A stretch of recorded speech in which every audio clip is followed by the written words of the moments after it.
ರಾಜ್ಯದಲ್ಲಿ ಮಳೆರಾಯ ಅಬ್ಬರಿಸಿ ಬೊಬ್ಬಿರಿತಾ ಇದ್ದಾನೆ. ಇವತ್ತು ಕೂಡ ಮಳೆ ಮುಂದುವರಿಯಲಿದೆ ಅಂತ ಹವಾಮಾನ ಇಲಾಖೆ ಮುನ್ಸೂಚನೆ ಕೊಟ್ಟಿದೆ.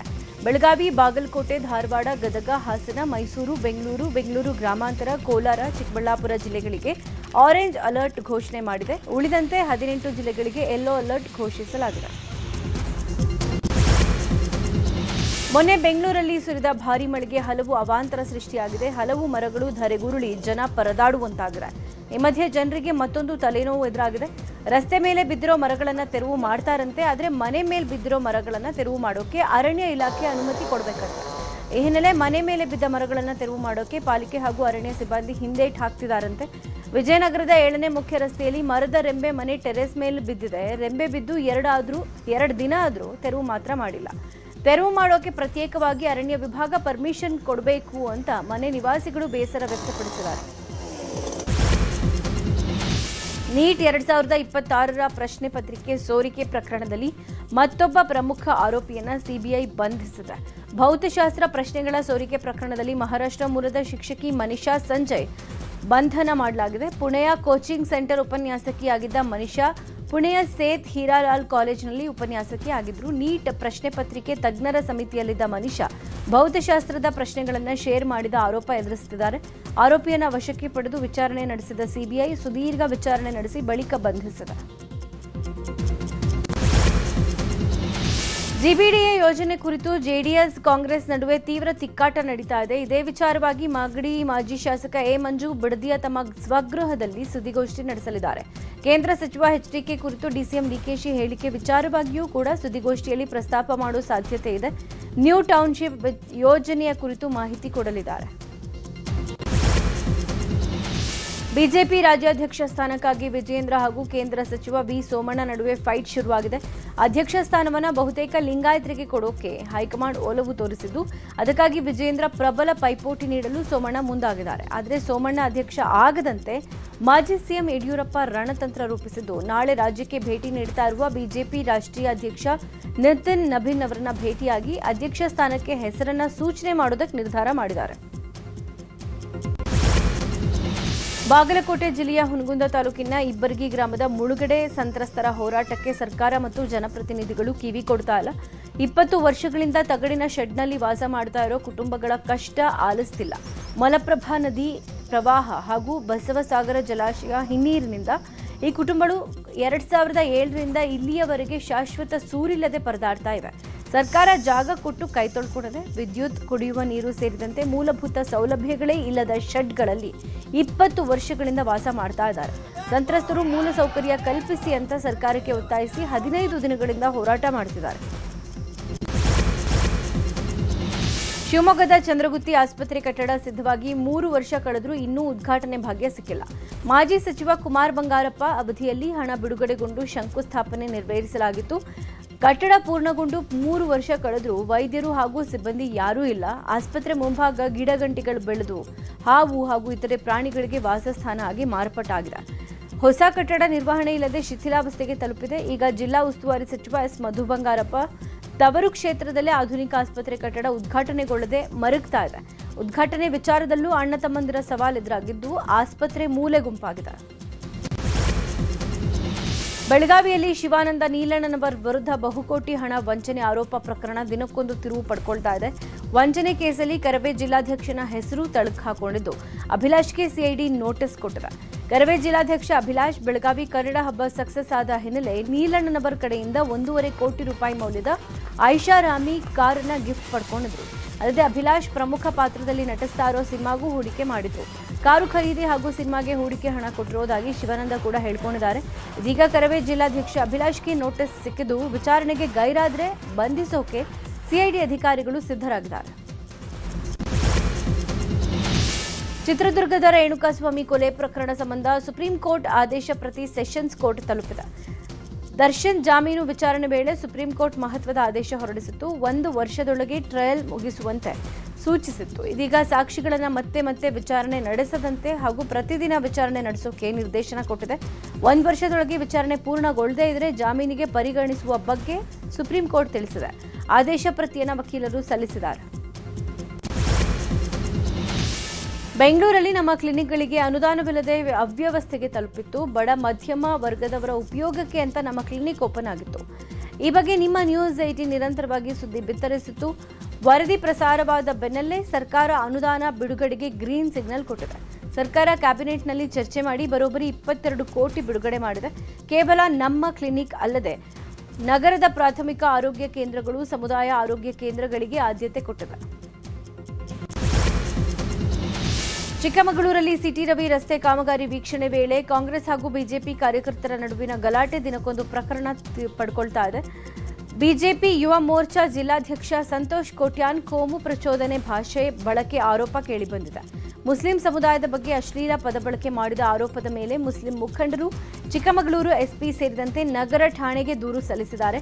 ಜಾಮಿಯಾ ಮಸೀದಿ ಅಧ್ಯಕ್ಷ ಮುದಸ್ಸೀರ್ ಪಾಷಾ ನೇತೃತ್ವದಲ್ಲಿ ಚಿಕ್ಕಮಗಳೂರು ನಗರ ಠಾಣೆಗೆ ದೂರು ಸಲ್ಲಿಸಲಾಗಿದೆ. ಮುಸ್ಲಿಂ ಸಮುದಾಯದ ಘನತೆಗೆ ಧಕ್ಕೆಯಾಗಿದೆ, ಕೂಡಲೇ ಕ್ರಮ ತೆಗೆದುಕೊಳ್ಳಬೇಕು ಅಂತ ಆಗ್ರಹಿಸಿದ್ದಾರೆ. ಹುಬ್ಬಳ್ಳಿಯಲ್ಲಿ ವೃದ್ಧೆಯೊಬ್ಬರು ರೈಲಿನಲ್ಲಿ ಬಿಟ್ಟು ಹೋಗಿದ್ದ ಚಿನ್ನಾಭರಣ ಹಾಗೂ ಮತ್ತಿತರ ವಸ್ತುಗಳನ್ನು ಮರಳಿಸಿ ಸಹ ಪ್ರಯಾಣಿಕರು ಪ್ರಾಮಾಣಿಕತೆ ಮೆರೆದಿದ್ದಾರೆ.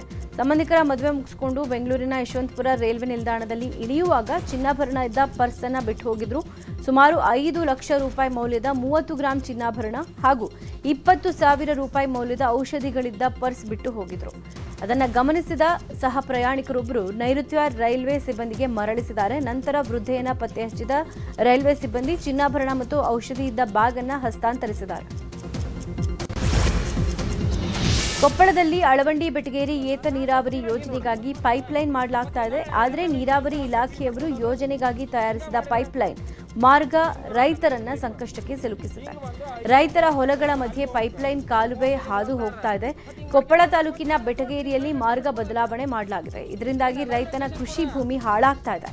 ಯೋಜನೆಯಲ್ಲಿರೋ ಮಾರ್ಗ ಬದಲಾವಣೆ ಮಾಡಿರೋ ಕುರಿತು ಪೈಪ್ಲೈನ್ ಹಾಕೋಕೆ ಬಂದ ಸಿಬ್ಬಂದಿಗೆ ಪ್ರಶ್ನೆ ಮಾಡಿದ್ರೆ ಸರಿಯಾಗಿ ಉತ್ತರ ಕೊಡ್ತಾ ಇಲ್ಲ. ಈ ಕುರಿತು ನೀರಾವರಿ ಇಲಾಖೆ ಹಾಗೂ ಜಿಲ್ಲಾಧಿಕಾರಿಗಳಿಗೆ ಮನವಿ ಮಾಡಲಾಗುತ್ತೆ ಅಂತ ರೈತ ಏಳ್ಕೋಟೇಶ ಕೊಮಲಾಪುರ ಹೇಳಿದ್ದಾರೆ. ಬೆಳಗಾವಿಯಲ್ಲಿ ಸೂಕ್ತ ತರಕಾರಿ ಮಾರುಕಟ್ಟೆ ಇಲ್ಲದೆ ರೈತರು ವರ್ತಕರು ಸಂಕಷ್ಟಕ್ಕೆ ಸಿಲುಕಿದ್ದಾರೆ. ಬಂದ್ ಆಗಿರೋ ಜೈ ಕಿಸಾನ್ ಮಾರ್ಕೆಟ್ನ ಮತ್ತೆ ತೆರೀಬೇಕು ಅಂತ ಸರ್ಕಾರಕ್ಕೆ ಒತ್ತಾಯಿಸಿದ್ದಾರೆ. ಬೆಳಗಾವಿ ನಗರದ ರಾಷ್ಟ್ರೀಯ ಹೆದ್ದಾರಿ ಪಕ್ಕದಲ್ಲಿರೋ ಜೈ ಕಿಸಾನ್ ಮಾರುಕಟ್ಟೆ ಹಲವು ಕಾರಣಗಳಿಂದ ಬಂದ್ ಆಗಿದೆ. ಪರಿಣಾಮ ತಾತ್ಕಾಲಿಕವಾಗಿ ಎಪಿಎಂಸಿ ಸಂಡೇ ಮಾರ್ಕೆಟ್ನ ರಸ್ತೆಯಲ್ಲೇ ವ್ಯಾಪಾರ ನಡೀತಾ ಇದೆ.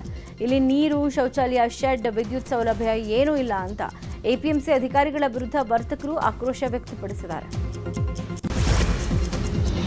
ಕೋಲಾರ ನಗರದಲ್ಲಿ ಆಲ್ಬಿನೋ ಬಣ್ಣದ ಅಪರೂಪದ ನಾಗರಹಾವು ಪತ್ತೆಯಾಗಿದೆ. ಕೋಲಾರದ ನ್ಯಾಮತ್ ದುರ್ಗಾದಲ್ಲಿ ನಾಗರಹಾವು ಕಾಣಿಸಿಕೊಂಡಿದೆ. ಸ್ಥಳೀಯರು ನೀಡಿದ ಮಾಹಿತಿಯ ಮೇರೆಗೆ ಸ್ಥಳಕ್ಕೆ ಬಂದ ಉರಗ ರಕ್ಷಕ ನಾಗರಾಜ್ ಹಾವನ್ನ ರಕ್ಷಣೆ ಮಾಡಿದ್ದಾರೆ. ನಾಗರಹಾವುಗಳಲ್ಲಿನ ರಕ್ತದಲ್ಲಿ ಮೆಲನಿನ್ ಅಂಶ ಕಡಿಮೆ ಆಗಿ ಆಲ್ಬಿನೋ ಬಣ್ಣಕ್ಕೆ ತಿರುಗುತ್ತೆ ಅಂತ ರಕ್ಷಕ ನಾಗರಾಜ್ ಮಾಹಿತಿ ಕೊಟ್ಟಿದ್ದಾರೆ. ಶಾದಿ.com ಮ್ಯಾಟ್ರಿಮೋನಿ ವೆಬ್ಸೈಟ್ ಮೂಲಕ ಪರಿಚಿತವಾಗಿ ವಂಚನೆ ಮಾಡಿರೋ ಆರೋಪ ಕೇಳಿಬಂದಿದೆ. ಡಾಕ್ಟರ್ ಪ್ರದೀಪ್ ಸೊಲೋಮನ್ ಅಂತ ಪ್ರೊಫೈಲ್ ತೆರೆದು ಮೈಸೂರು ಮತ್ತು ಬೆಂಗಳೂರಲ್ಲಿ ಯುವತಿಯರಿಗೆ ವಂಚನೆ ಮಾಡಿದಾರಂತೆ. ಪಿಎಚ್ಡಿ ಪದವೀಧರ ಅಂತ ಸುಳ್ಳು ಹೇಳಿ ಮದುವೆ ಆಗ್ತೀನಿ ಅಂತ ನಂಬಿಸಿ ಲಕ್ಷಾಂತರ ರೂಪಾಯಿ ಹಣ ವಂಚನೆ ಮಾಡಿದ್ದಾರೆ ಅಂತ ದೂರಲಾಗಿದೆ. ಮೈಸೂರಿನಲ್ಲಿ ಬಂಗ್ಲೆಯೊಂದನ್ನು ಬಾಡಿಗೆಗೆ ಪಡೆದು ಶ್ರೀಮಂತರಂತೆ ನಂಬಿಸಿ ತಾಯಿ ಕಲಾವತಿ ಜೊತೆ ಸೇರ್ಕೊಂಡು ವಂಚನೆ ಮಾಡಿದ್ದಾರೆ ಅಂತ ಬೆಂಗಳೂರಿನ ಆಡುಗುಡಿ ಪೊಲೀಸ್ ಠಾಣೆಯಲ್ಲಿ ಕೇಸ್ ದಾಖಲು ಮಾಡಲಾಗಿದೆ.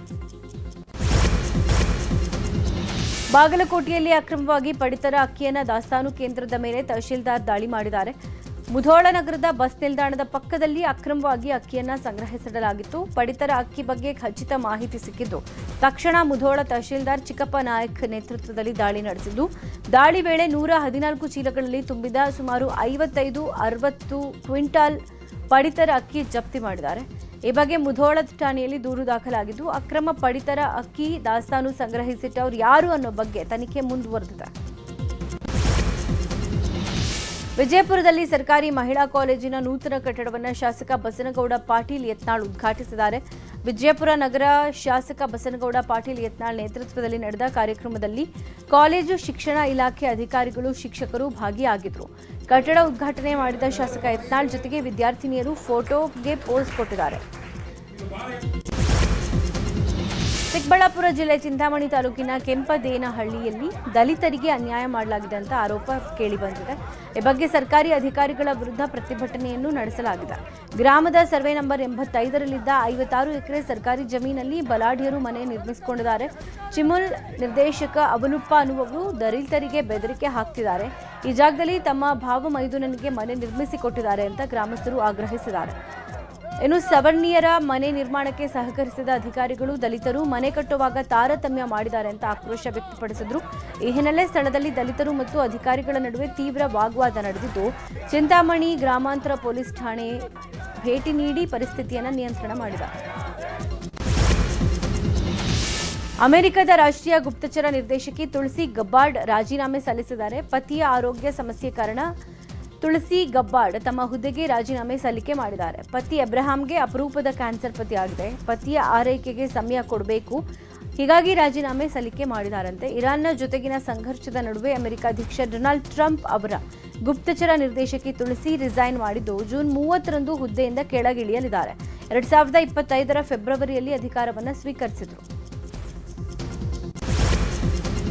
ಹೈದರಾಬಾದ್ನ ರಾಜೀವ್ ಗಾಂಧಿ ಕ್ರೀಡಾಂಗಣದಲ್ಲಿ ನಡೆದ ಪಂದ್ಯದಲ್ಲಿ ಆರ್ಸಿಬಿ ವಿರುದ್ಧ ಸನ್ರೈಸರ್ಸ್ ಹೈದರಾಬಾದ್ ಗೆಲುವು ಕಂಡಿದೆ.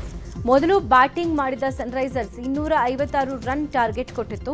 ಗುರಿ ಬೆನ್ನತ್ತಿದ್ದ ಆರ್ಸಿಬಿ 20 ಓವರ್ಗಳಿಗೆ 200 ಗಳಿಸಿ ಸೋಲು ಕಂಡಿದೆ. ಆರ್ಸಿಬಿ ಸೋತ್ರು ಪಾಯಿಂಟ್ ಟೇಬಲ್ನಲ್ಲಿ ನಂಬರ್ 1 ಸ್ಥಾನ ಉಳಿಸಿಕೊಂಡಿದೆ. ಅತ್ತ ಪಂದ್ಯ ಗೆದ್ರೂ ಹೈದರಾಬಾದ್ ಟೀಮ್ 3ನೇ ಸ್ಥಾನದಲ್ಲಿ ಉಳ್ಕೊಂಡಿದೆ. ದಕ್ಷಿಣ ಆಫ್ರಿಕಾದಲ್ಲಿ ಎಬೋಲಾ ವೈರಸ್ ಆತಂಕ ಹೆಚ್ಚಾಗಿದೆ. ಕಾಂಗೋದಲ್ಲಿ ವ್ಯಾಪಕವಾಗಿ ಎಬೋಲಾ ವೈರಸ್ ಹರಡಿದ್ದು 82 ಪ್ರಕರಣಗಳು ದಾಖಲಾಗಿ 7 ಮಂದಿ ಸಾವನ್ನಪ್ಪಿರುವುದಾಗಿ ದೃಢಪಟ್ಟಿದೆ.